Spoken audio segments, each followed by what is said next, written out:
jour de la mort de Martinez.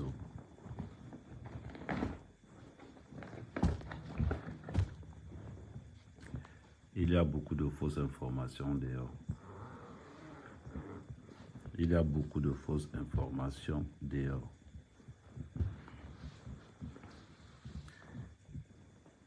Il y a un truc qui est clair. Paul Tchouta doit être auditionné.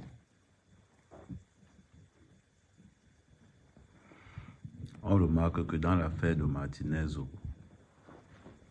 il y a beaucoup de zones d'ombre. En ce qu'on a cherché de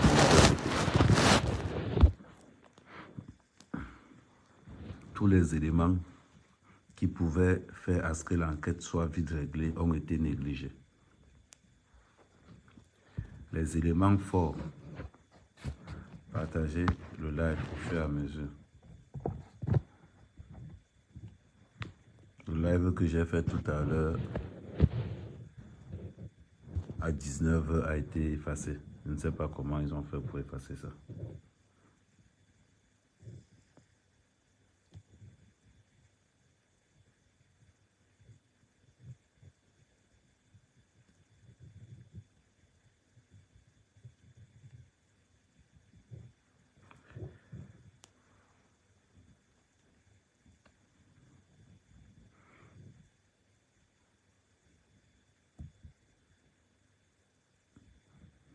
Voilà. Partagez au maximum.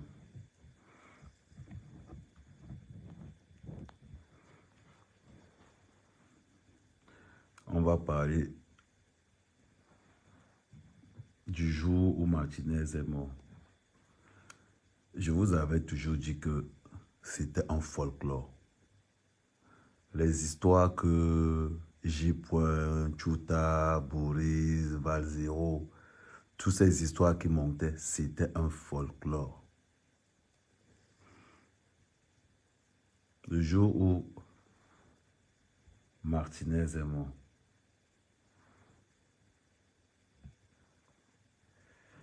c'est que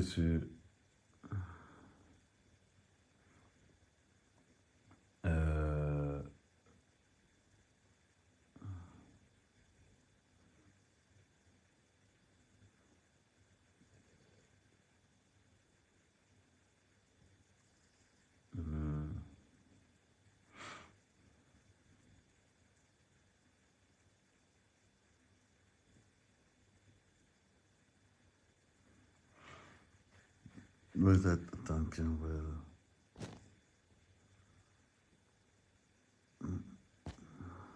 Je ne prends pas d'appel.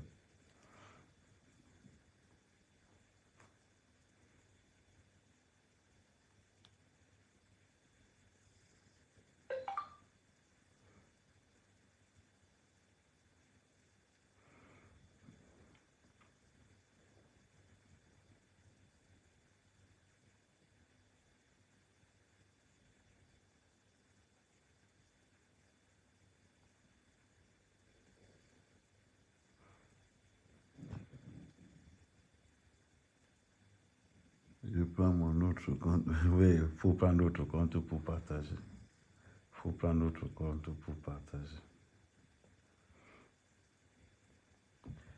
Le jour où Martinez est mort, il faut comprendre que ce jour-là, à midi, Martinez était en contact de 4 personnes. Louis Martinez, Arthur Isomba, Mbassi Etienne et Van Chaka.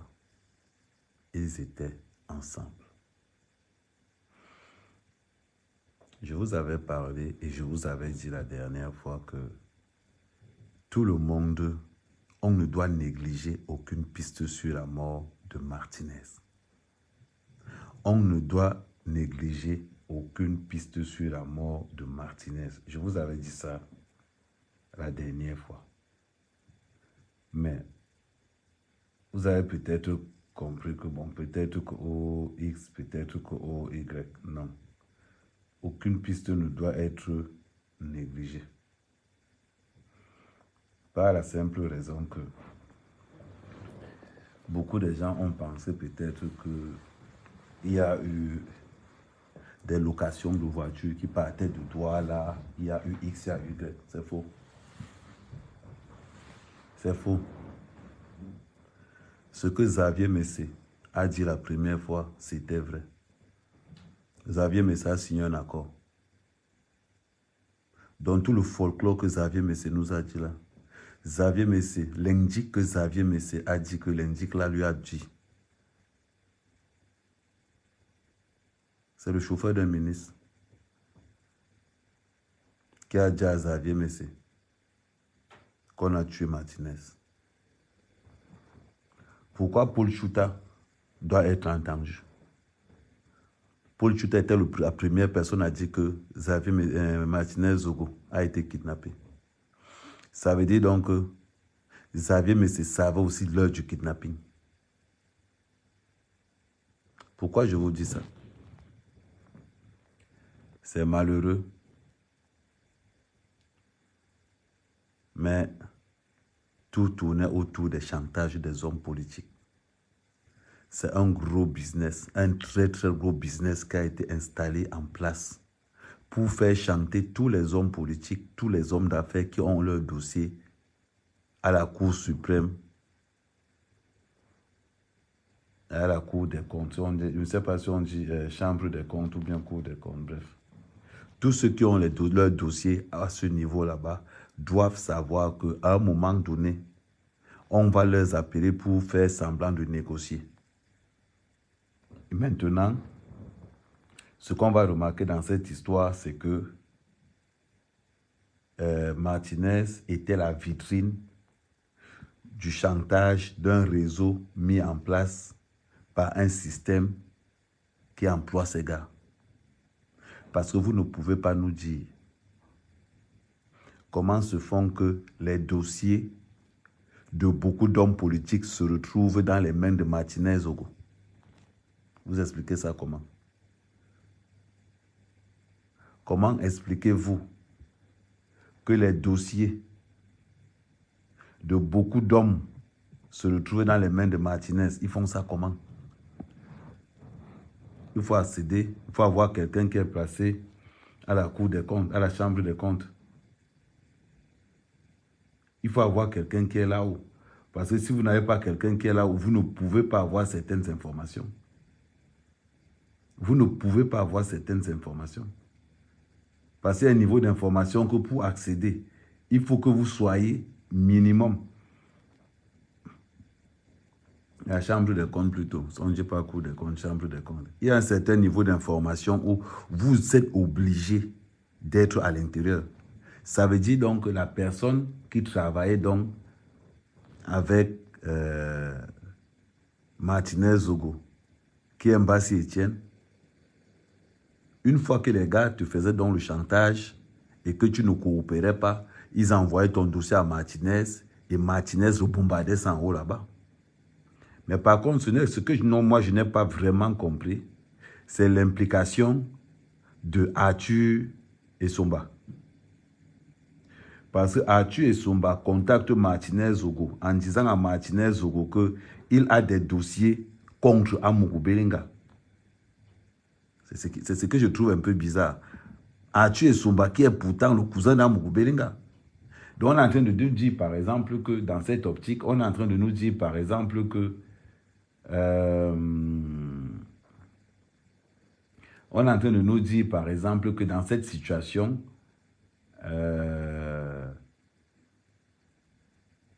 Arthur et Somba ne s'entendent pas avec son oncle qui est Amougou Belinga pour pouvoir venir voir Martinez Zogo pour donner encore les informations pour qu'on bombarde encore Amougou Belinga.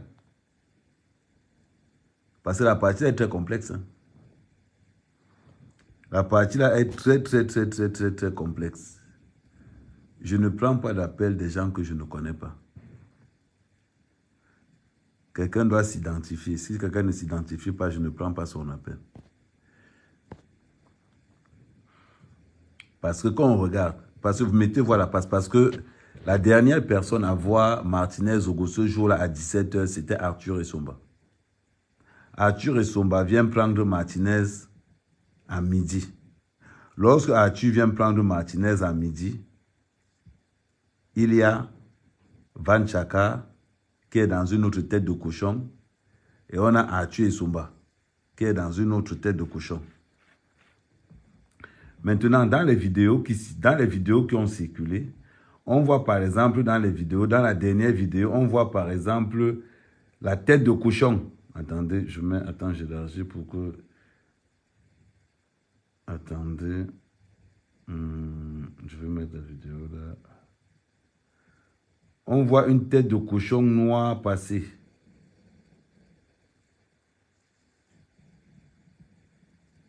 Donc, quelque part... Attends, voilà.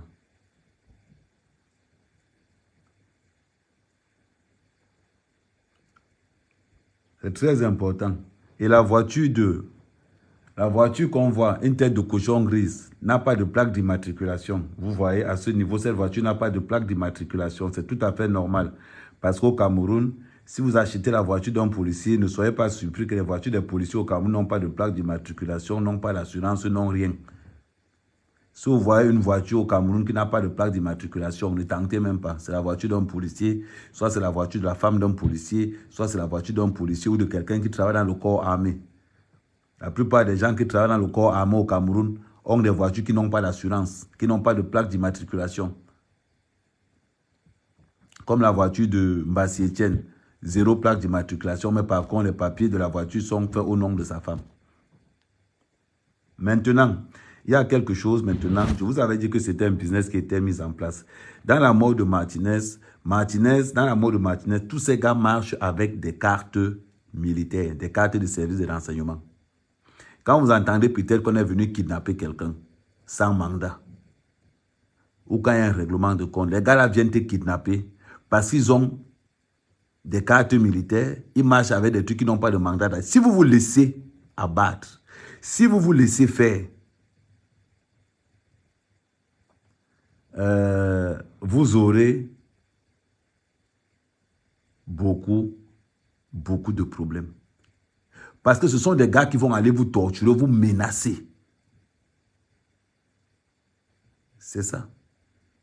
Maintenant, le jour où Arthur Essomba prend Martinez, il est midi. Il revient redéposer Martinez à 17 h. Mais à 16 h, Martinez est appelé par... à 16 h, Martinez est appelé par Van Chaka, qui lui donne rendez-vous à la station-service de Yannick Noah. Pour ceux qui connaissent, Total Yannick Noah. Qui lui donne... Van Chaka appelle Martinez ce jour-là à 16 h. Et donne rendez-vous. C'est pour ça que je vous ai dit tout à l'heure que pourquoi les gens qui mènent l'enquête n'interrogent pas Van Chaka, Mbassi et Ekassi? Pourquoi on ne les interroge pas? C'est la question que je vous pose. Et la question que je continue à poser. Pourquoi n'interroge-t-on pas ces personnes qui étaient là? Et je tiens encore à vous rappeler quelque chose. C'est que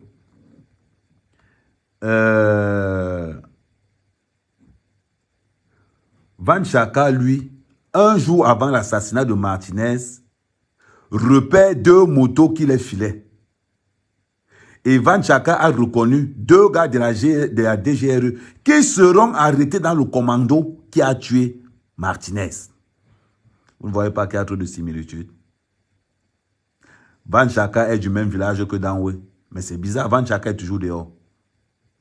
Donc voilà pourquoi je me pose la question que quand on dit qu'on mène une enquête, instruit par le chef de l'État, police, gendarmerie, je demande vraiment aux Camerounais, je demande vraiment au Cameroun, dans une enquête instruite par la gendarmerie, pourquoi la sécurité privée personnelle de Martinez Zogo n'a pas encore été auditionnée 2 mois après l'assassinat de Martinez Zogo? Est-ce normal? Pourquoi jusqu'à présent, Ekassi Alain n'a pas encore été auditionné par est-ce que c'est parce que Ekassi Alain est policier qu'on ne veut pas l'auditionner? Est-ce que Van Chaka Didier, est-ce que c'est parce qu'ils sont policiers? Et Van Chaka Didier n'est même pas policier. Lui, c'est un militaire de formation qui est sous le commandement comment il va dire? Lui, il est sous le commandement... comment on appelle encore sa zone Il est militaire deuxième classe. Un militaire deuxième classe qui est impliqué dans ce genre de choses. Les gars, vous ne trouvez pas que c'est trop? Vous ne trouvez pas que c'est trop? Demandez. 2 jours avant l'interview, c'est-à-dire qu'un jour avant la mort de Martinez, Van Chaka, au niveau de l'Umasque Hotel en Mbala 2, ils étaient avec Martinez, Mbassi et d'autres personnes. Van Chaka décale pour discuter avec 2 personnes qu'on arrêtera plus tard dans le commando qui a tué Martinez. Et jusqu'à présent, Van Chaka est toujours dehors. Van Chaka, c'est celui qui est en photo sur le lieu du crime en blouson blanc. Est-ce que ça ne vous pose pas un problème? Est-ce que ça ne vous dérange pas?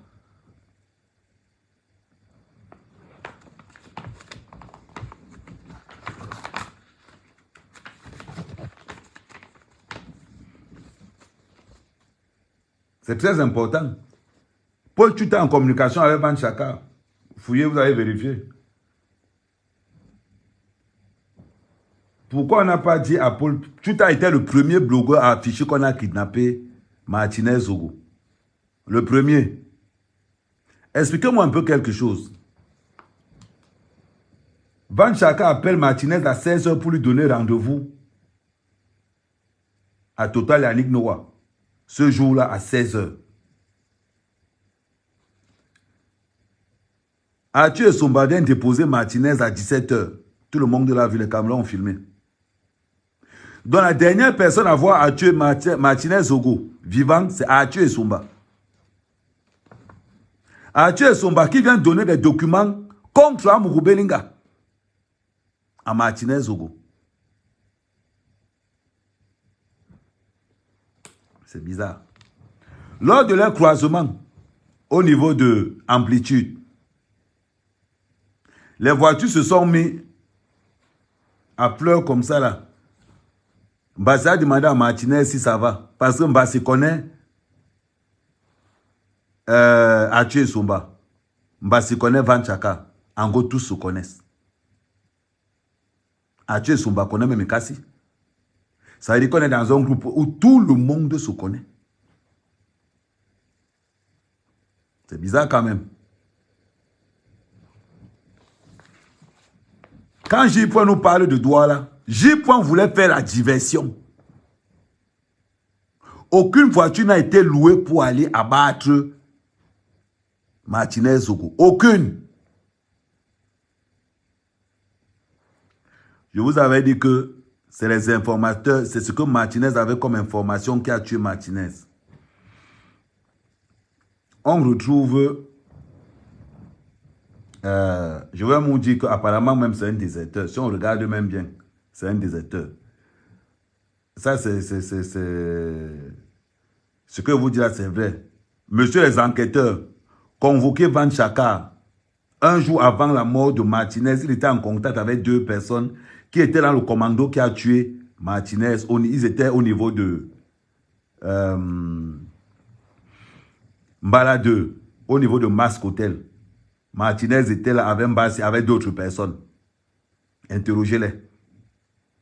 Interrogez-les. Sauf si vous nous dites que vous ne voulez plus savoir ce qui se passe. Un jour avant, une des personnes que vous voyez sur la photo, la photo qu'ils ont prise dans un hôtel de la place. Je tais le nom de l'hôtel parce que ça peut donner une mauvaise image de l'hôtel. Voilà pourquoi je tais le nom. Un jour avant la mort de Martinez, Van Chaka, au niveau de Max Hotel en bas là, remarque 2 personnes en train de leur suivre. Van Chaka va vers les 2 personnes, il décale vers les 2 personnes, il leur demande que c'est quoi, ils ont parlé là-bas entre eux. Ces 2 personnes sont arrêtées plus tard dans le commando qui a tué Martinez.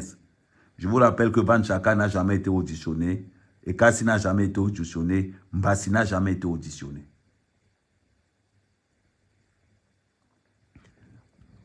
Dans ce game aussi, je vous rappelle que Mbassi marche avec une carte militaire qui a été donnée par qui, on ne sait pas.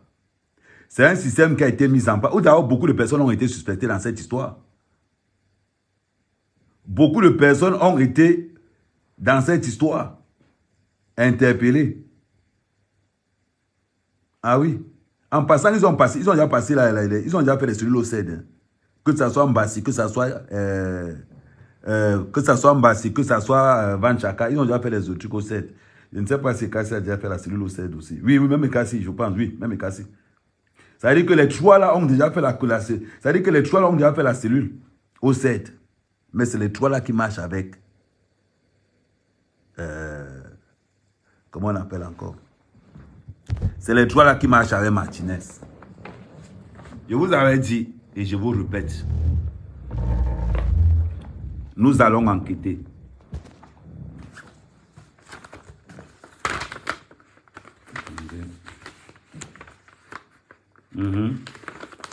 Parce que les 3 ont été interpellés. Il y a même une affaire pendant. Allez vérifier au niveau du tribunal militaire.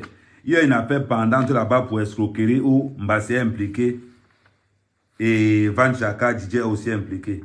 Mais par contre, je ne sais pas si Ekassi est impliqué dans cette histoire aussi. Il faut aussi partager le live, ne vous inquiétez pas. Partagez le live.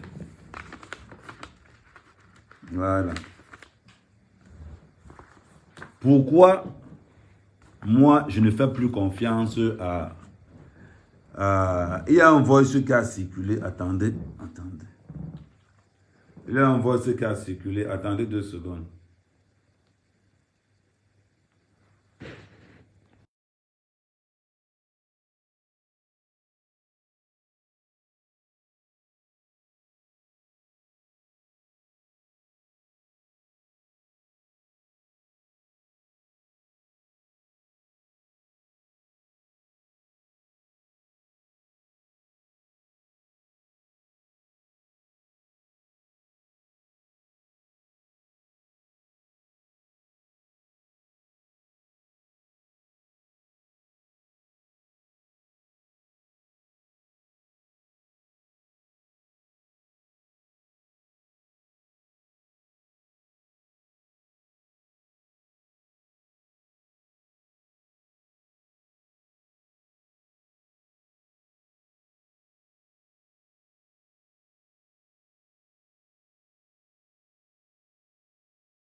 Vous savez que moi, sa mère, quand même, je travaille avec des personnes qui ont ce qu'on appelle le secret défense. Des gars qui viennent te donner une information, ils te disent que va vérifier l'information aussi. On travaille avec des gens qui font des investigations. Je vous avais dit que l'histoire-ci, Martinez, on va savoir qui a tué Martinez. Je vous avais dit ça. Attends. Je ne suis pas dans le noir. On ne sait jamais. Partagez pendant que vous êtes là. Bon, de toute façon, la page, ce que vous voyez, la page, elle est restreinte depuis un bon moment. C'est pour ça. Donc, je vous expliquais donc ceci. Vous savez, Quand on est dans le renseignement, il faut être droit. Il faut être clair. Quand on est dans le renseignement, sur certaines choses, on ne blague pas. Il faut être vrai et loyal. Quelqu'un qui vient avec un renseignement où il n'y a pas de preuve, tu es banqué. Le renseignement doit avoir une preuve. C'est-à-dire quand tu dis à quelqu'un que tel a fait ceci. Ce qui nous pousse à investiguer, c'est à partir du moment où on nous sort la photo, où on retrouve Ekassi sur la photo avec Van Chaka. Ce qui nous fait encore nous renseigner, c'est parce qu'on reçoit encore un voice où Ekassi est en discussion avec Mbombok. À partir de ce moment, les données changent. À partir de ce moment, la donne change complètement. Complètement. Voilà ce qui nous a poussé au renseignement. Allô? Allô?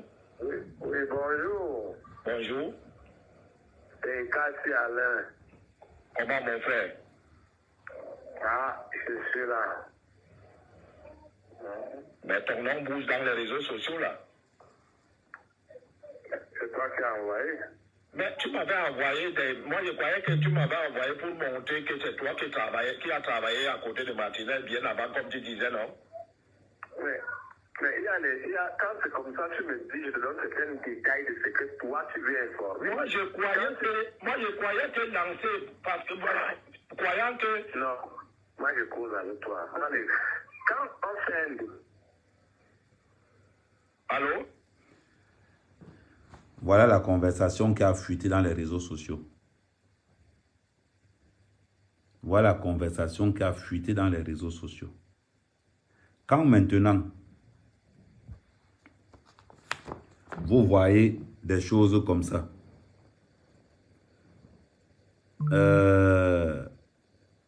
c'est la voix de Mbombo qu'on reconnaît et c'est la voix de Kassi qu'on reconnaît.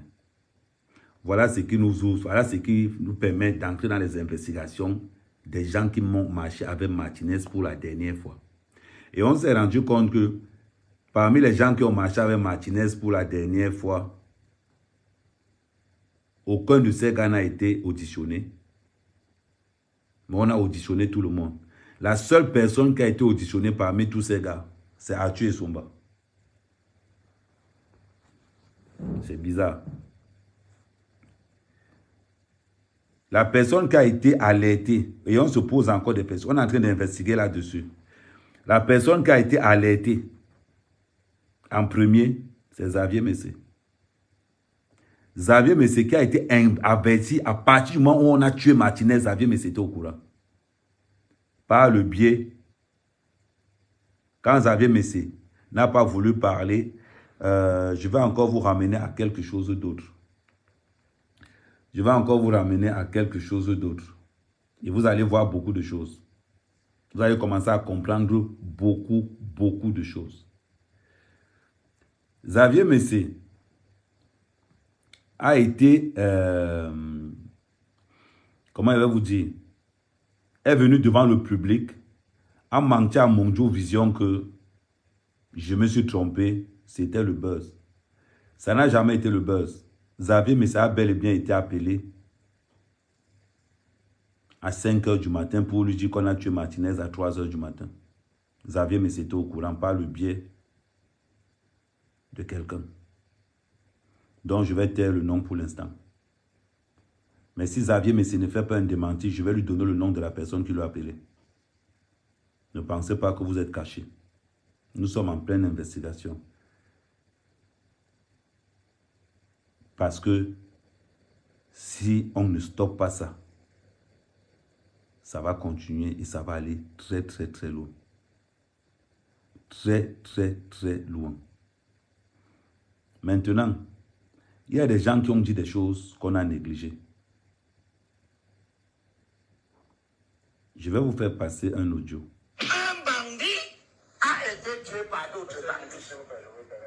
Mais c'est moi qui parle. Oui, mais je vous permettrai pas. C'est moi qui parle. Je vous Le lynchage médiatique dont M. Zogo était rendu professionnel et sa célébrité venait du lynchage médiatique est un acte de banditisme. Monsieur Limbi, mais je vous permettrai pas de dire que c'est un Ce bandit Monsieur Limbi, s'il vous plaît. a été tué. Monsieur Limbi, ayez un peu de silence. Je vous ai dit que je ne suis pas un hypocrite. Je suis tout à fait d'accord. Vos larmes de crocodile avec vos mémoires que vous célébrez seulement aujourd'hui. Mais je vous permettrai pas de Moi, dire un bandit. je ne suis pas avec vous. Il y a un mort sur le carreau. Le jour où vous ferez l'objet de lynchage médiatique. Ah ben, on en fait tous les jours. Moi, je dis, Le jour, non, vous n'en faites pas. Vous ne le faites pas à l'image ou à l'instar de ceux qui étaient devenus le papier hygiénique. revenons sur l'enquête qui a été commandée par le chef de C'est l'État. vous qui ne voulez pas me laisser Oui, parler. mais je vous Je suis permets- responsable de mes propos. Oui, sauf que Ce n'est pas vous êtes vous. sur mon plateau et je suis Bon, responsable de je vous dis donc, sur ce sujet-là, ne m'invitez plus parce que pour moi, quelqu'un qui appartient à une bande de malfaiteurs, qui était mafieux comme les autres mafieux du groupe, qui se mangent entre eux, qui ont accepté de déroger aux règles de la République. Il a trouvé la mort dans ses agissements.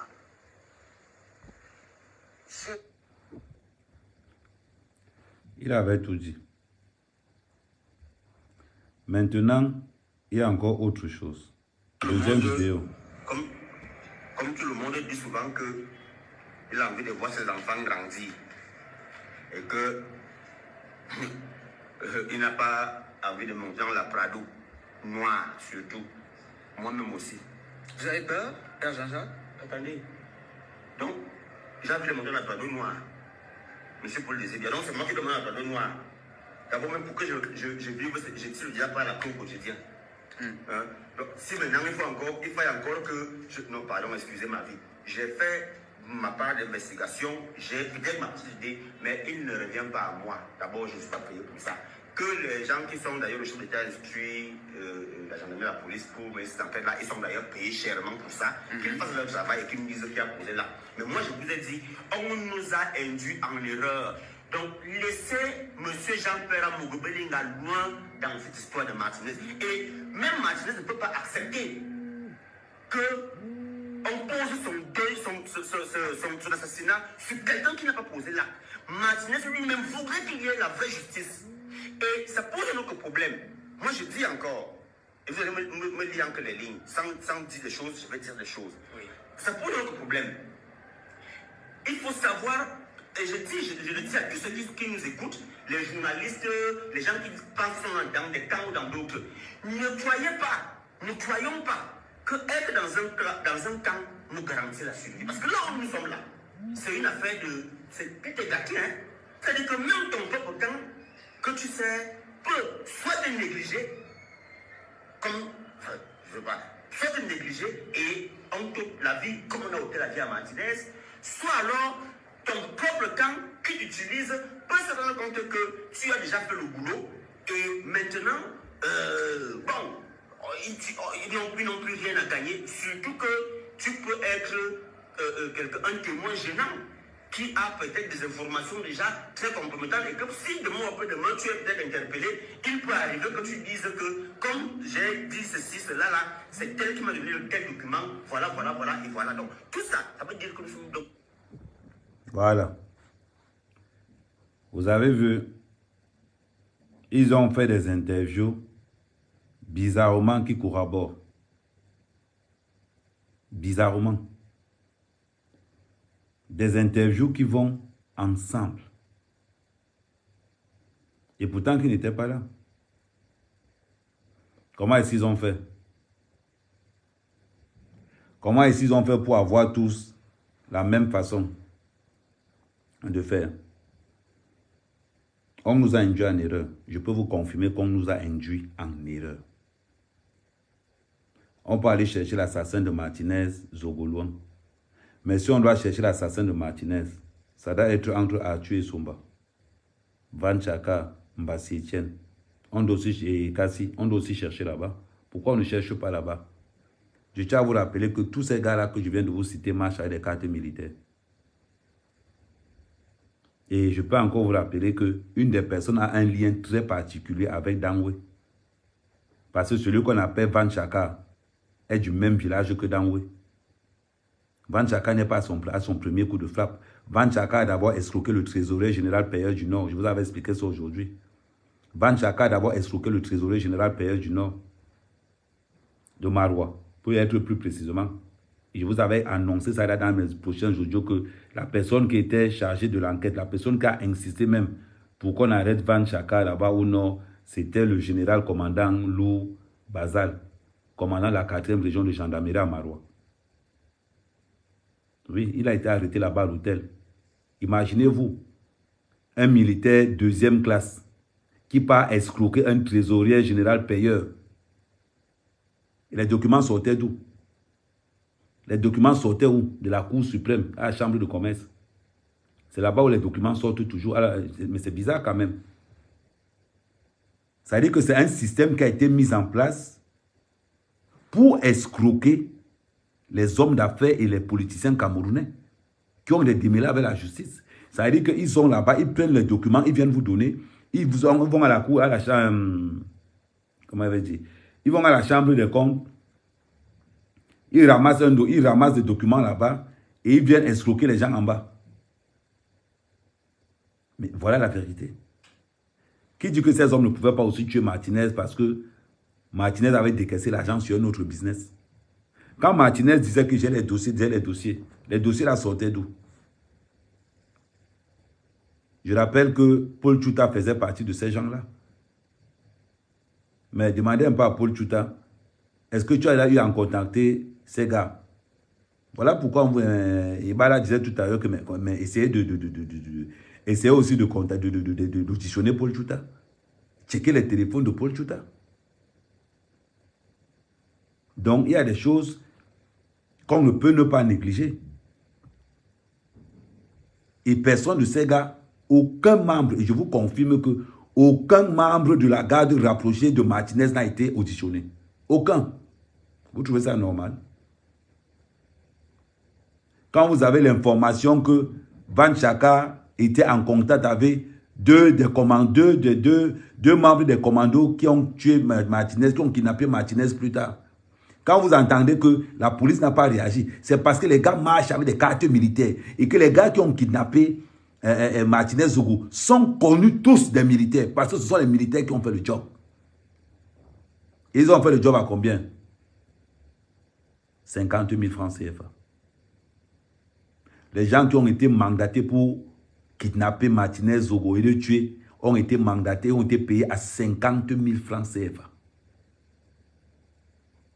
La vie d'un journaliste, bien qu'il ne soit pas honnête, ne peut pas valoir 50 000 francs CFA. Ne peut pas valoir 50 000 francs CFA. Ceux qui sont chargés de l'enquête. Ceux qui sont chargés de l'enquête. Si vous aimez vraiment, si vous respectez vraiment les instructions données par le chef de l'État, convoquez-moi Ekassi. Vous convoquez Mbassi. Vous convoquez Van Chaka. Reconvoquez-la à nouveau. Parce qu'aucun de ces gars n'est honnête. Ils sont trempés dans des histoires d'escroquerie. Ils avaient aussi une bonne raison pour tuer Martinez. Qu'est-ce qu'il ne nous dit pas qu'Amougou a décaissé l'argent pour les payer? Qu'est-ce qu'il ne nous dit pas qu'un ancien membre d'un règlement de compte que Martinez avait fait s'est chargé de le finir une bonne fois pour toutes? Qu'est-ce qu'on en sait? Voilà pourquoi il faut réouvrir l'enquête et vraiment auditionner tout le monde. Et checker les téléphones de tout le monde. Regardez comment l'enquête s'est essoufflée. C'est là où on reconnaît les vrais patriotes. Regardez comment l'enquête s'est essoufflée. Imaginez-vous à quel point. Maintenant que J-Point a fini de faire son haut, comme les gars sont partis de Douala, les gars sont partis. Mais J-Point, prends le bic, tu prends le papier.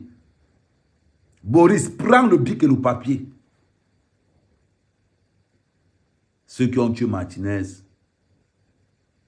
peut-être marchaient avec Martinez tous les jours. Ceux qui ont tué Martinez étaient dans les affaires avec Martinez. Je vous ai montré l'exemple. La garde rapprochée de Martinez, certains ont des dossiers actuellement au tribunal militaire. Certains ont fait tous ont fait la cellule au 7. Que ce soit Ikasi, que ce soit Bassi, ou que ce soit Vanchaka. Tous ont fait la cellule au 7. Et même personne n'a été interpellé. Et c'est eux qui étaient là le dernier jour où Martinez est mort.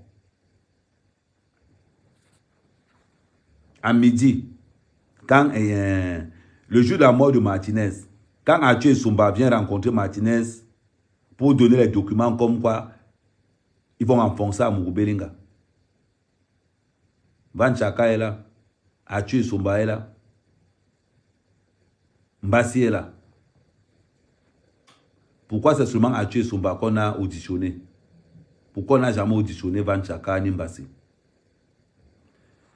Je vous avais dit que Mbassi a un point très fort. C'est que Mbassi a une relation familiale qui est à la Cour suprême, qui a eu à protéger Mbassi lors de l'escroquerie avec le trésorier général PR du Nord Cameroun. Pourquoi on n'entre pas de ce côté-là? Allez fouiller. Quand je donne les informations, allez aussi fouiller.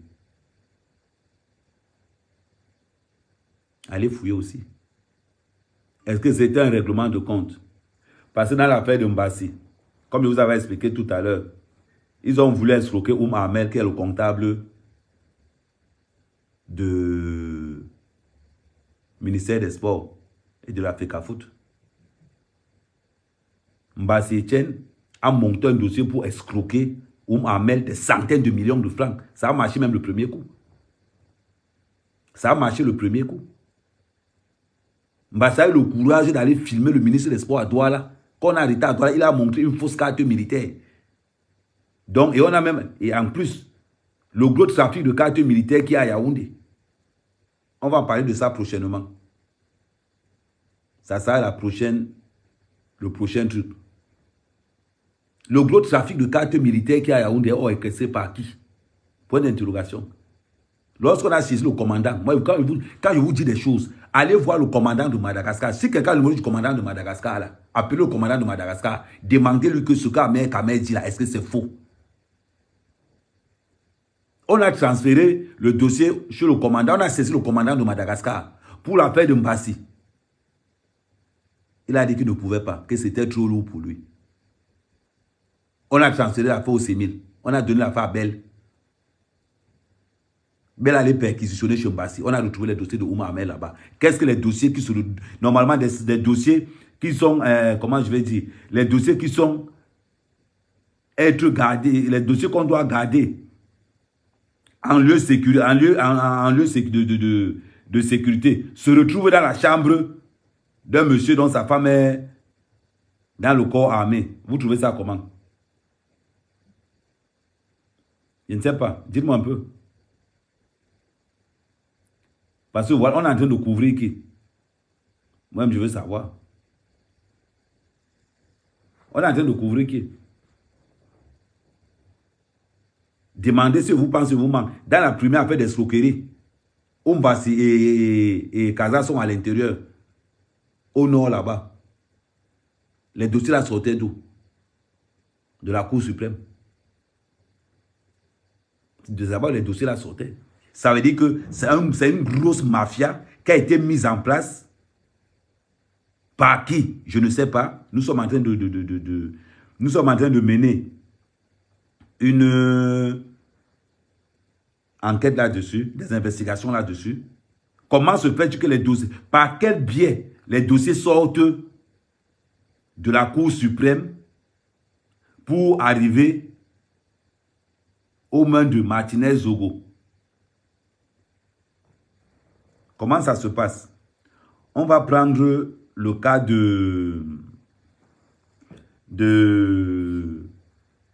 comment il va dire? Un de nos patriotes, un des membres de la brigade des patriotes, a mené ses enquêtes au niveau du Sémil à Yaoundé. Et on s'est rendu compte que Mbassi Etienne est détenteur d'une fausse carte de renseignement militaire. On s'est rendu compte de ça. Allô? Allô?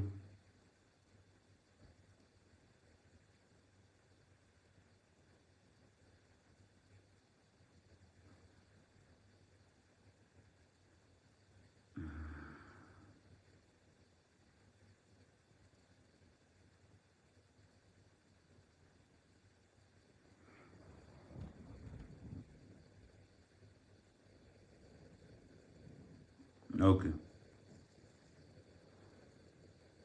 Transfert sur mon téléphone.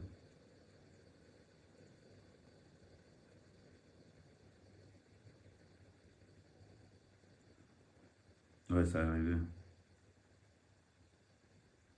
Coupe la partie essentielle. Coupe la partie essentielle, tu transfères. Parce que je ne peux pas passer ça comme ça directement. Coupe la partie qui est essentielle, tu transfères. Ok, merci. Donc, salut VP. Si tu as des questions à me poser sur la paix, tu peux monter, tu me poses les questions, je te donne toutes les réponses. Donc, s'il y a quelque chose qui ne va pas là,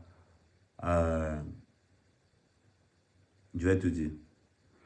Ben, on continue. Donc, Mbassi Etienne qui est le garde-corps de Martinez Zogo. Les investigations qu'on a menées au Sémil là-bas, apparemment, il est détenteur d'une fausse carte de renseignement militaire. Mais il n'a jamais été auditionné. C'est bizarre. Qui gère le business des fausses cartes du renseignement militaire? On va se poser la question. Il faut aussi qu'on investigue de l'autre côté. Qui gère le business des fausses cartes militaires à Yaoundé? C'est très important. Maintenant, qui a filmé, qui a montré le corps, qui a dit aux autorités où Martinez a été tué? C'était soit Mbassi, soit Van Chaka, soit Ekassi. C'est un des trois qui a montré, qui a appelé la police pour dire où le corps de Martinez était. Comment ils peuvent savoir où le corps de Martinez était s'ils ne savent rien dans l'histoire? Je vous rappelle que à 16 h, le jour où Martinez meurt, il reçoit un appel de Van Chaka qui donne. Je vous rappelle que Van Chaka, personne, même Martinez ne savait pas où il habitait, jusqu'à ce que nos investigations nous disent où il habite. Van Chaka donne rendez-vous, appelle Martinez à 16 h pour lui donner rendez-vous à Total et à Nick Noah. Comment ça se fait? Point d'interrogation. Tous les renseignements que je vous donne là, je peux vous garantir que la police n'a rien de tout ça. Donc ce que je suis en train de dire là, donnez ça, envoyez ça à tous les gars de renseignement. Commencez les interpellations. Mais commencez les vraies interpellations. Pas la camelote. Pas la camelote. Commencez les vraies interpellations. Si Martinez a été arrêté, c'est parce que tous ces gars avaient les cartes du renseignement militaire.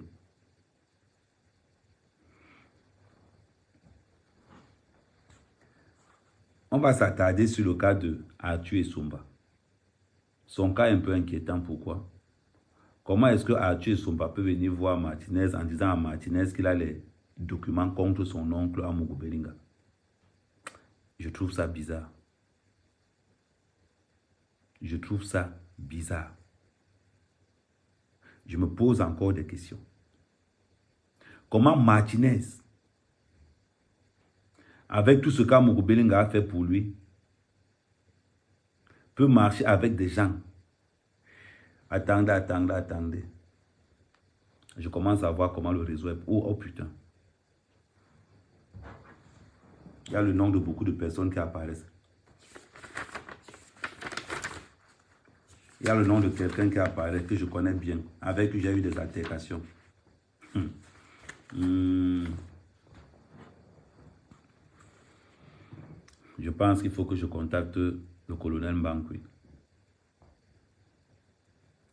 Il faut que je contacte le colonel Mbankwi pour lui dire que est-ce qu'il sait qu'il y a un business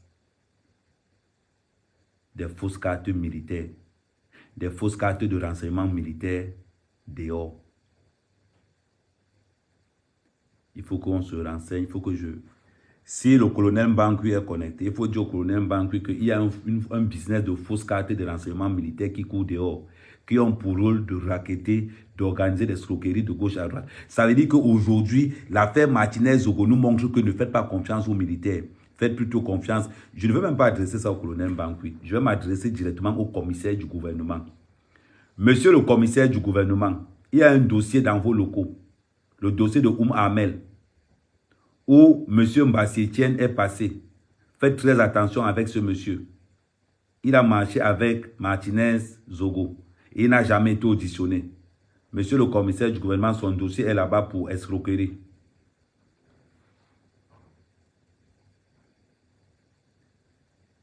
C'est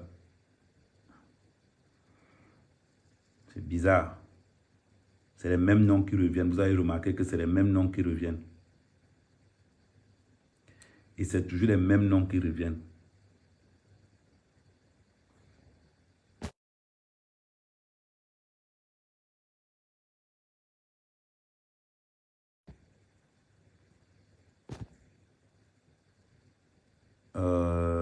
Non, je ne te prends pas. Non, pas je vais. Appelle-moi après, je ne te prends pas maintenant.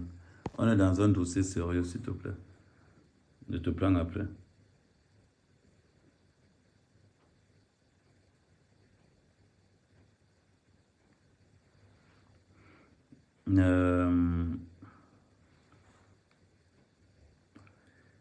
Non, parce que les deux... Non, pour les voitures, Arthur Essomba, quand il est venu voir Martinez-Zogo, avait une tête de cochon noir. Et on sait que la voiture de... Quand on a parlé des voitures qui ont des têtes de cochon, et on sait que Mbassi, lui, a une tête de cochon grise. Et d'après les investigations, même la voiture qu'il a été payée par l'argent que Ahmed avait donné. Et c'est avec ça qu'il a préparé son mariage.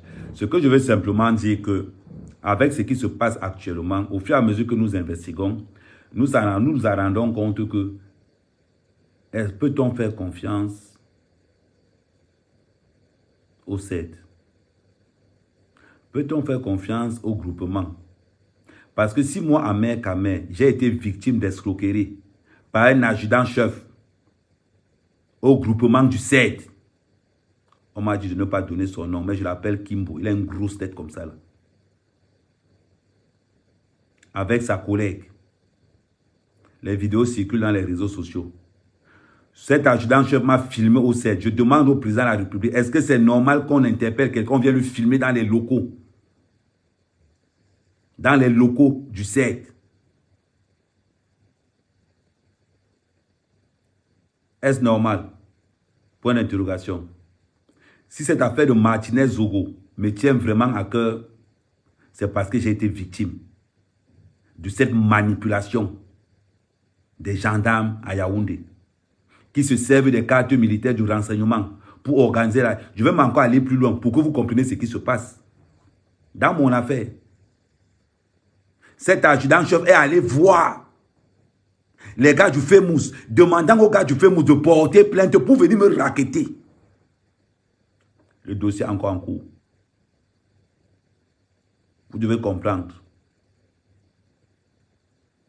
Vous devez comprendre ce que nous subissons. Ce que le Cameroun subit. Ce que les Camerounais subissent. Nous formons des gendarmes qui viennent nous escroquer plus tard. Nous formons des policiers qui viennent nous escroquer plus tard. Le centre de la corruption au Cameroun, c'est devenu la police, la gendarmerie, les militaires. Je jure devant tout ce que j'ai de plus cher au monde que mon argent va sortir. Que mon argent va sortir. J'ai dit ça. Que mon argent va sortir. J'ai été escroqué à Yaoundé par un gendarme qui travaille au groupement. Il m'a volé mon argent de la provende que je partais payer pour mes poussins. 800 000 francs CFA. Et j'ai perdu près de 1600 poussins. Parce qu'il n'y avait plus l'argent pour les donner à manger. J'ai perdu 1600 poussins. Et j'ai distribué le reste. Voilà la vérité au Cameroun.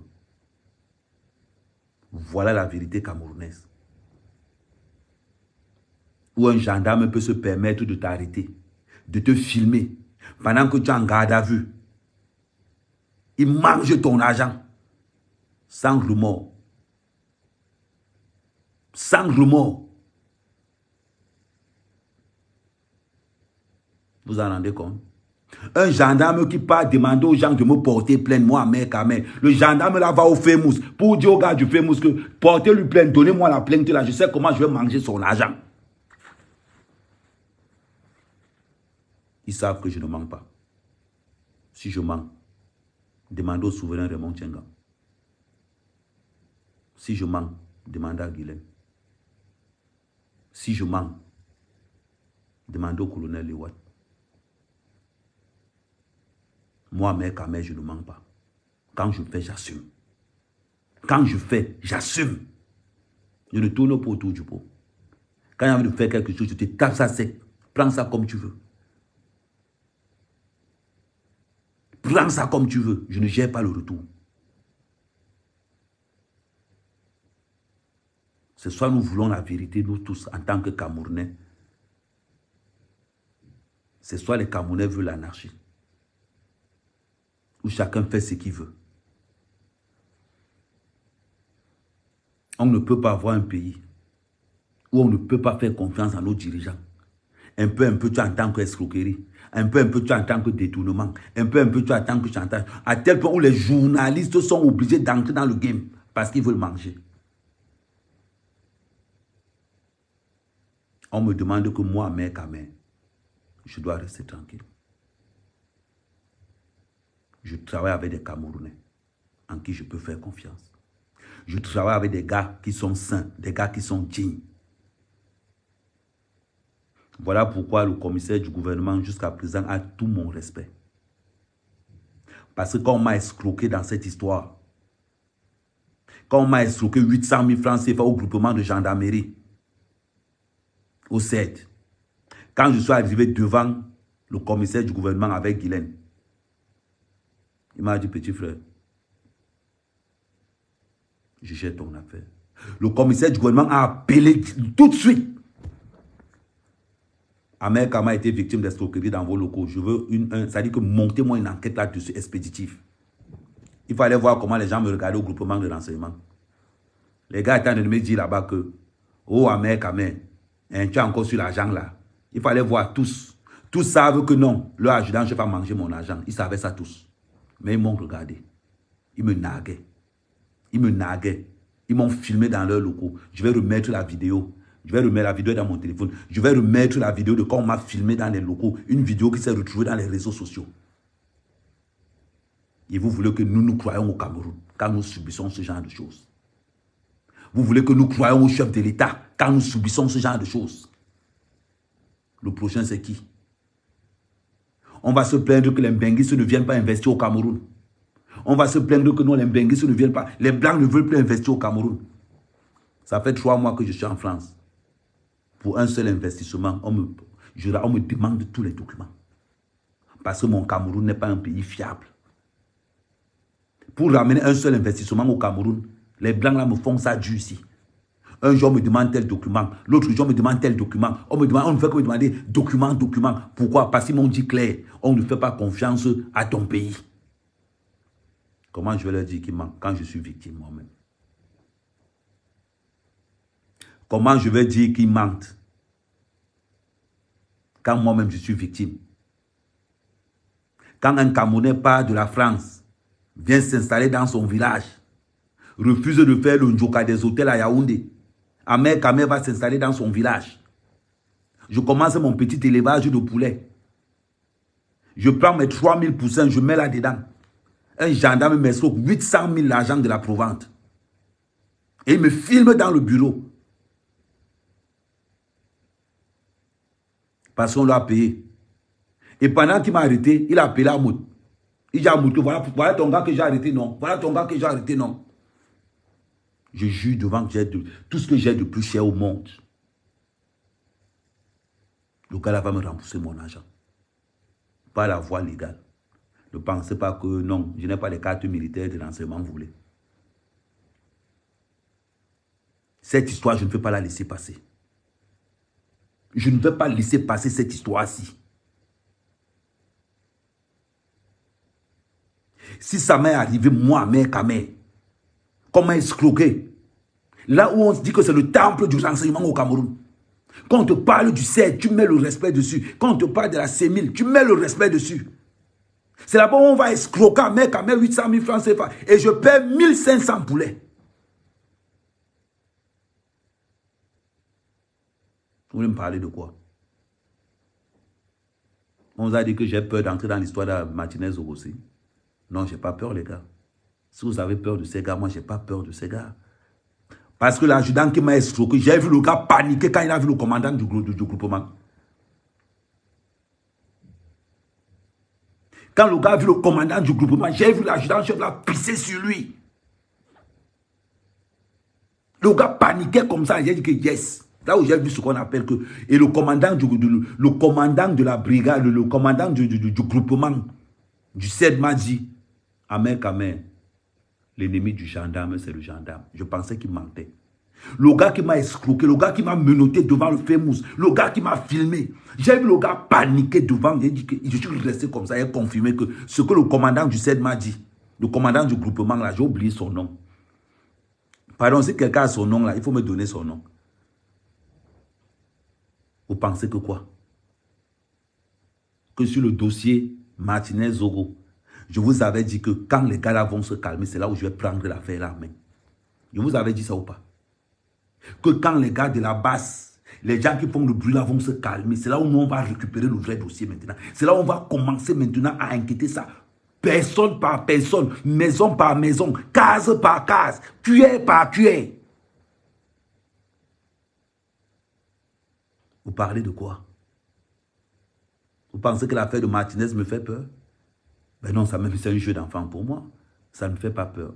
Je vous avais dit que même si ça a Mourou-Belinga, que j'entends qu'il y a son nom dedans, il perd ma confiance. Je vous avais dit ça. Je n'ai pas de camp. Mon camp s'appelle la vérité. Mon camp, c'est le fils de la nation. C'est-à-dire que je suis vrai, honnête, authentique envers moi-même. On s'étonne comment les gars détestent le Cameroun. On s'étonne pourquoi certains benguistes détestent le Cameroun. Vous vous rendez compte que j'ai perdu 1500 poulets à cause d'un escroc qui se trouve au groupement du 7, qui me vole 800 000, qui me filme et qui me publie dans les réseaux sociaux.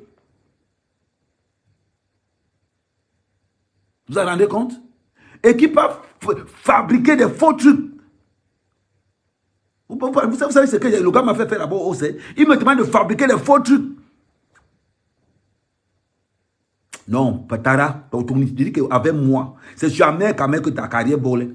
Je ne donne pas ton nom, mais comme tu as été promu lieutenant, comme tu as été promu lieutenant et que tu t'es marié, et que c'est mon agent qui a fait ton mariage, que tu divorces le plus rapidement possible. Je vais te dire quelque chose. La force des réseaux, ça met. Pour l'instant, je ne te fiche pas encore. Toi qui as escroqué mon agent au groupement, je ne te fiche pas encore pour l'instant. Tu as compris, je n'ai pas peur de toi. Ça, je te le dis cash. Je te le dis cash. Comme ça, avec mon agent que tu as fait ton mariage. Mon frère, tu as escroqué les gens au Cameroun. Mais l'argent de mère, ta mère, j'ai ton A0. J'ai ton A0 dans ma main. C'est parce que l'enquête est encore en cours que je ne peux pas sortir ça. Mais quand on sera au tribunal, je peux te dire une chose. Tu vas fermer les réseaux sociaux. Je vais afficher jusqu'à ton arrière-grand-mère. Je vais afficher jusqu'à ton arrière-grand-mère. Il te dit. Comme vous, les policiers du Cameroun, vous avez pris l'habitude d'escroquer les gens partout dehors parce que vous n'avez pas peur. On est là au pays, on défend l'image du Cameroun à l'étranger. On arrive au Cameroun, on se bat comme des chiens. Vous voulez nous escroquer?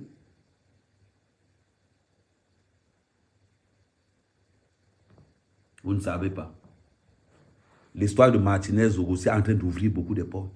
Avant l'histoire de Martinez, regardez les gens avec qui Martinez marche. Comment vous voyez qu'un commandant, un militaire de deuxième classe a le courage d'aller escroquer un trésorier payeur général? Imaginez-vous, on est dans quel Cameroun? On est dans quel Cameroun? Ou un trésorier, un gendarme de deuxième classe va aller escroquer un trésorier payeur général? Nous, on est dans quel pays? Et ils vont sortir pour nous menacer. Non, les gars. Non. Vous n'aimez pas le Cameroun. Vous détestez le Cameroun. Après, on va s'étonner pourquoi la basse marche là dehors. On va s'étonner pourquoi... Je vous avais dit, s'il n'y avait pas de violence dans la passe, le mensonge, c'est comme je suis avec eux depuis longtemps. Parce que la différence entre moi et les gars de la base, c'est la violence, le mensonge, la calomnie. C'est tout. C'est tout.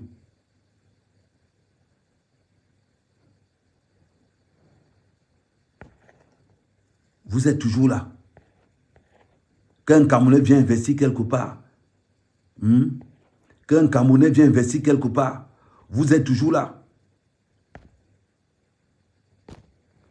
Vous ne voulez pas travailler. C'est vous les policiers qui avez le gros cœur. C'est toi qui gagnes 110 000. On te voit manger en 4x4 dehors. Tu vois, va aller voir le mariage. Allez voir le mariage de quelqu'un qui gagne 110 000 francs, mon frère. Allez voir le mariage d'un policier qui gagne 200 000. C'est le feu. Vous parlez de quoi? Ils prennent l'argent là où? Ils construisent ces maisons comment? Et on veut l'évolution. Mais on veut l'évolution sur quelle base? On veut l'évolution sur quelle base? Sur quelle base? Sur quels critères? Le Cameroun de demain sera bâti sur quoi? Sur le mensonge?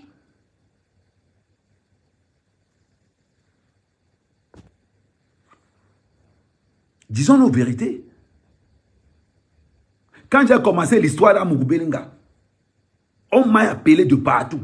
On m'a insulté de partout. Oh, mais quitte sur ça. Oh, mais je ne quitte pas. Je suis là déjà. Pam, pam, pam. Au fur et à mesure que ça avance, je m'en rends compte que même les gens comme les Bombok, je ne peux pas leur faire confiance. Avant, je leur faisais confiance. Maintenant, je ne peux plus. Tout simplement pourquoi? Parce que je comprends pourquoi on l'a arrêté. C'est aujourd'hui que je comprends pourquoi on l'a arrêté. Je vais vous donner les raisons pourquoi je ne peux pas faire confiance en Bombo. Et pourquoi je demande aux gens de ne plus le faire confiance. Pourquoi je demande aux gens publiquement de ne plus le faire confiance.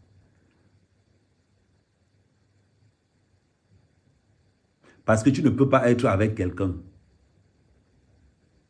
C'est un Bombok qui me contacte. Bombok me contacte. Mais je me rends compte d'une chose.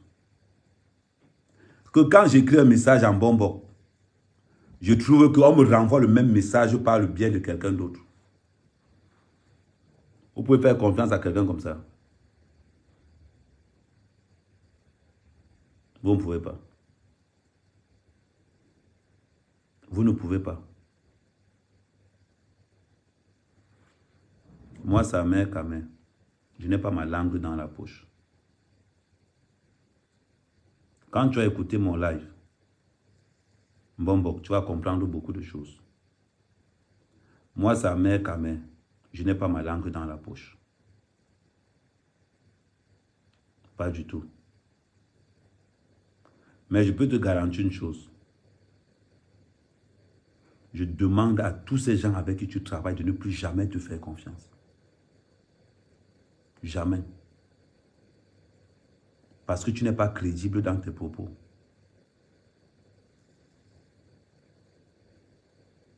Parce que tu n'es pas crédible dans tes propos. Je te dis ça par respect pour toi. Et je te donne le respect parce que tu es plus âgé que moi. Tout simplement. Mais je demande aux gens de ne plus te faire confiance. Parce que tu n'es pas un garçon crédible. On ne peut pas te faire confiance, Bombok. Tu vois ce que je suis en train de te dire? C'est par respect que je te parle simplement. Parce que si tu étais un gars de mon âge, c'est que j'allais te clasher sauvagement.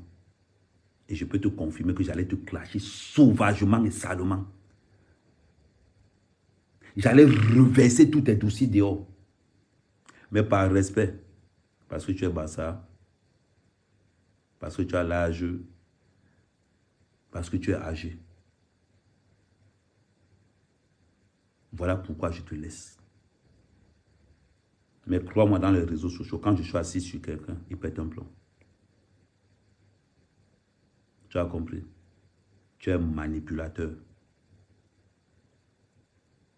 Tu défends ton ventre. Tu insultes un Ngongo tout le temps. Le jour où Ngongo va te donner l'argent, tu vas commencer à insulter Amourou Belinga. Le jour où Amourou Belinga va te donner l'argent, tu vas commencer à insulter le DCC. Le jour où le DCC va t'insulter, tu vas commencer à... Tu critiques Martinez Zogo. Tu penses que tu es différent de lui. Tu n'es pas différent de lui. Vous partez seulement là où vous avez faim. Bon, la différence que j'ai entre toi et moi, c'est que moi, je peux me retourner. Quand je vois que la personne que je défends est en tort, je me retourne pour lui. Pour tous ceux qui travaillent pour Bombok, faites très attention. Faites très attention. On ne peut pas faire confiance à ce gars.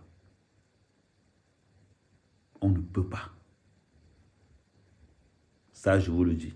Et je vous le confirme. Pourquoi je vous le dis? Pour la simple raison que quand Bombok me contacte, j'écris en Bombok. J'ai dit en Bombok, l'affaire se trouve à quel niveau? C'est bizarre quand même. Hein? Je retrouve le message que j'ai envoyé en Bombok.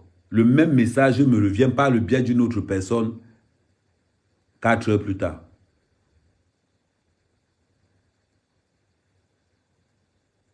Vous voyez, non?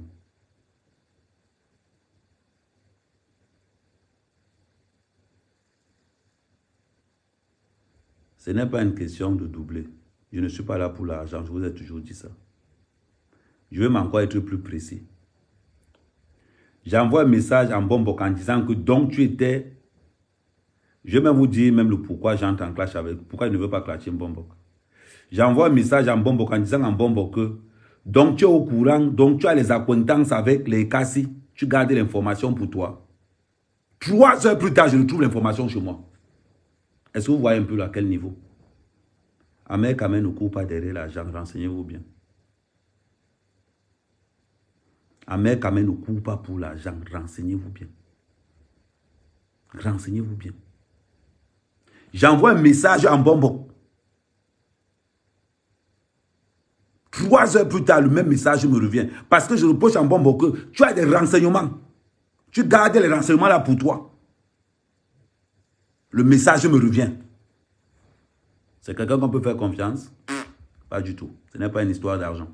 Moi, quand je dis que je ne m'attaque, quand il dit que je ne parle plus avec quelqu'un, il dit que je stoppe ma collaboration avec quelqu'un. C'est tout simplement, voilà les bases, voilà pourquoi. Et je l'ai bloqué sur tous mes téléphones. Et je l'ai bloqué sur tous mes téléphones. Je ne gère pas les histoires d'argent. Si certains sont là pour l'argent, moi, mère Kamé, je ne suis pas là pour l'argent.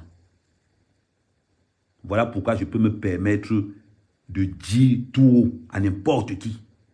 Parce que c'est que personne ne me paye. Donc, quand il vous demande de ne pas faire confiance en bonbon, je vous donne les raisons pourquoi il ne faut pas faire confiance à ce gars. Si moi-même, Ahmed Kamé, je n'ai aucun lien avec lui. Le lien qu'on a avec un bonbon, c'est un lien professionnel. Ça veut dire que tu dis quelque chose, je te pose la question sur ce que tu es en train de dire. Je te demande que donne-moi les renseignements sur Ekani. Comment se fait-il que tu as les renseignements sur Ekani et Kassi? Tu ne me dis pas. Il reprend tous les messages que je lui ai donnés là. Il envoie ça à quelqu'un d'autre, qui envoie à quelqu'un d'autre, qui envoie à quelqu'un d'autre, qui arrive sur moi. Vous voyez un peu? Ce n'est pas une histoire d'argent. Si ma personne de confiance, il m'a renvoyé les messages, me disait Kamé, publie. J'allais taper. Vous me connaissez, non? Je tapais ça sec. Je vous montre que voilà l'heure que j'ai envoyé en bonbon les messages. Voilà l'heure que le gars m'a renvoyé les messages là. Ça veut dire que les messages ont navigué via quelqu'un d'autre aussi là. Vous parlez de quoi? Vous pouvez faire moi agir dans des personnes? Je ne sais pas pourquoi ils n'ont pas gardé en prison là jusqu'aujourd'hui. Bonbon, tu travailles avec les autres personnes, renseigne-toi sur Ahmed Kamé. Quand tu entends Ahmed là, je suis très violent. Ce qui fait que je te laisse, c'est parce que la priorité c'est justice pour Martinez. Ce qui fait que je te laisse bonbon, c'est parce que c'est justice pour Martinez. Ce n'était pas justice pour Martinez. C'est comme bonbon, j'allais finir avec toi dans les réseaux sociaux. Moi, c'est Ahmed Kamé, je te dis. Moi, c'est Ahmed Kamé. Quand il t'envoie un message, moi, il ne tourne pas autour du pot. Ce que j'ai dans mon téléphone privé, je peux déposer ça dans les réseaux sociaux parce que je n'ai peur de rien, je ne crée rien. Voilà pourquoi je parle et je dis tout à n'importe qui quand je pense. Parce qu'il n'y a rien à me reprocher. Mais quand il t'envoie un message pour te dire que tu es au courant de ce qui se passe avec Kassi, tu ne me dis rien. Et tu prends le message là, tu envoies ça à quelqu'un, qui envoie ça à quelqu'un, qui envoie ça à une autre personne qui arrive sur moi. Tu pensais que quoi?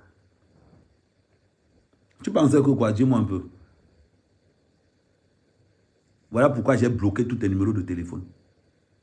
Voilà pourquoi je nie tout contact. Dit que ne me contacte plus jamais. Plus jamais. De toute ta vie. Et quand l'affaire de Martinez Zogossi va finir, je te prends en charge personnellement. Je vais te garantir ça. Quand il te dit que tu te prends après, quand la justice pour Martinez Zogo va finir, c'est là où je vais te prendre après. Tu n'es pas digne de confiance. On ne peut pas te faire confiance. Tu comprends ce que je veux dire?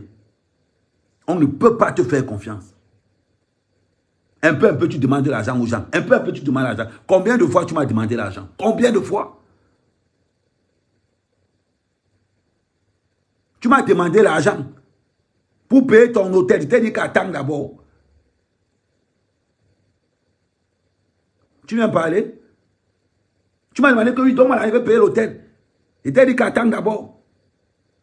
Je t'envoie un message pour que tu me dises que comment se fait tu as les informations, tu gardes ça pour toi, tu balances ça partout. Tu es même quel genre de vieux? Mais c'est incroyable, c'est incroyable. Comment vous voulez qu'un monsieur comme ça, si seulement défend de quelqu'un, comment vous voulez qu'il y ait des doutes? Comment tu penses que tu es différent de Martinez? Mais vous êtes pareil. C'est pas possible. Et tu veux qu'on te respecte? Moi, mec, Kamé, je respecte ceux qui méritent. Je respecte ceux qui méritent. Tous les jours, paye-moi l'hôtel, paye-moi l'hôtel, paye-moi l'hôtel. Et tu as dit que non, attends, Tara, c'est même quoi? Attends, Tara, je vais te payer l'hôtel, mais attends d'abord. Mon argent, je travaille ça moi-même. Moi-même. Et je t'envoie un message, en te disant que... Et je t'envoie un message en te disant que... Attends. J'ai même fait la capture. Je t'envoie un message en te disant que... Attends, je m'en vais sur photo. Attends, je m'en vais sur photo.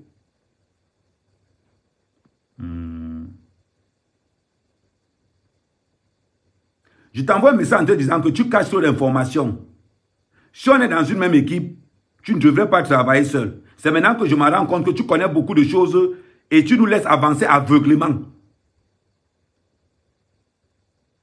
Depuis un mois qu'on est dedans, c'est maintenant que certaines informations sortent et pourtant que tu marches avec ces gars. Voilà le message que j'ai envoyé en bonbon. Maman, 34 minutes plus tard, le même message me revient par quelqu'un d'autre. Le même message me revient par quelqu'un d'autre. Vous savez que moi, Ahmed Kamel, je ne manque pas.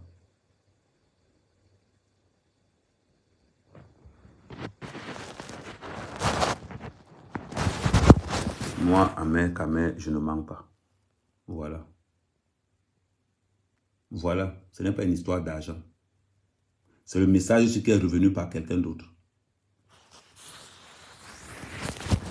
Pourquoi vous pensez peut-être que c'est une histoire d'argent? C'est le message là qui est revenu par quelqu'un d'autre. J'ai dit que je vais défendre Amougou Belinga dans la propreté, dans la clarté. J'ai dit que je vais défendre Amougou Belinga dans la propreté, dans la clarté. Je ne suis pas là pour prendre le parti de quelqu'un d'autre, ni de X, ni de Y. Bombok, je vais te dire un bon conseil. Si tu défends Amougou Belinga parce que tu attends quelque chose, je peux te garantir que ne défends plus. Si tu défends Amougou Belinga parce que tu attends qu'on va te payer, ne défends plus. Parce que quand tu vas défendre Amougou Belinga, les gens auront l'impression que Amougou Belinga t'a donné l'argent pour attaquer Ngongo. Voilà le message que tu fais passer aux gens. Voilà le message que tu fais passer aux gens. Que Amougou Belinga me donne l'argent pour attaquer Ngongo. C'est comme ça que tu as toujours pensé qu'on m'a donné l'argent. Mais l'argent que je t'envoie, c'est mon argent personnel. Tu as compris? C'est l'argent de mes plantains.